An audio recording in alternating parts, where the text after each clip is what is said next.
Bonsoir, Denis. Allô, allô, Lolita. Comment ça va? Ça va bien, toi? Ça va très bien. Tout d'abord, merci pour ce beau défilé. Comment tu te sens là, maintenant que ça vient juste d'être fait? Mission accomplie. Je pense que le travail est fait, puis on verra. Et on n'a pas pu s'empêcher de remarquer qu'il y avait beaucoup de tes amis, beaucoup de gens qu'on connaît qui ont défilé. On a remarqué Izo, on a remarqué Azamit. C'était quoi? Pourquoi tu as décidé de faire ça cette saison? C'est des belles personnes. C'est vraiment des personnes magnifiques et qui sont toujours avec moi depuis très longtemps et qui me supportent. Et je pense qu'ils vont toujours me supporter. Ils sont là pour moi. Puis j'avais envie aussi de les habiller.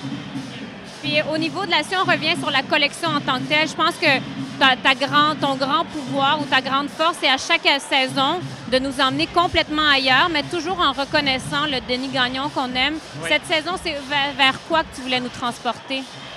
En fait, c'était plus... il y avait un univers de drague, bien sûr, aussi, par une fois du maquillage, mais je voulais être quelque chose de plus classique, puis en même temps sport, un peu ce mix où ces deux styles-là pouvaient se rencontrer avec le blanc et le noir, ces oppositions, peut-être est-ce que tu étais une femme ou un garçon? Il y avait toujours cette espèce de déchirement pour trouver les forces. Puis au niveau du maquillage et de la coiffure aussi, c'était vraiment très intéressant. On a revu la frange. Moi, j'avais l'impression que c'était un peu des franges au niveau des cheveux. De ce côté-là, qu'est-ce qui t'a inspiré? Bien, c'est parce qu'on voulait des perruques au départ, puis je trouvais que c'était déjà vu. Puis finalement, on a acheté des colliers qui sont à devenir, qu'on a mis sur la tête. Et puis le maquillage, c'est le maquillage de drague qui était exploité un peu plus délicat pour les vraies filles, on pourrait dire, mais on a quand même poussé, c'était le fun. T'sais. Écoute, c'est un défilé, hein? C'est un fashion show, alors on peut pas, c'est pas comme des vêtements pour toujours toute la rue quotidienne. On veut animer, on veut quelque chose qui représente la collection.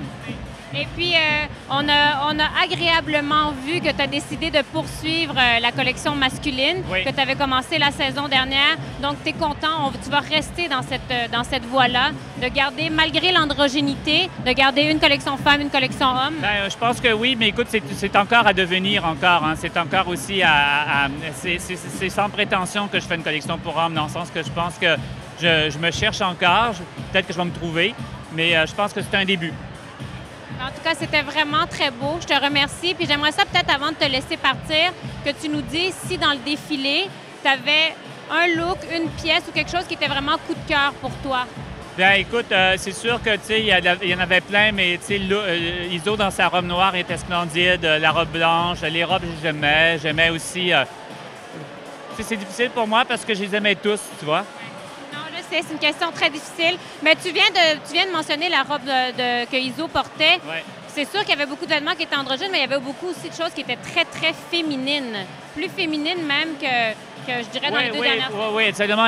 On n'était pas toujours complètement dans l'androgynité. Il y avait vraiment des pièces qui étaient plus féminines, ça c'est sûr, mais j'avais envie de ça aussi. Parfait. Bien, en tout cas, on te souhaite une bonne fin de soirée. Merci beaucoup d'être venu nous parler. Puis je te souhaite tout encore plus.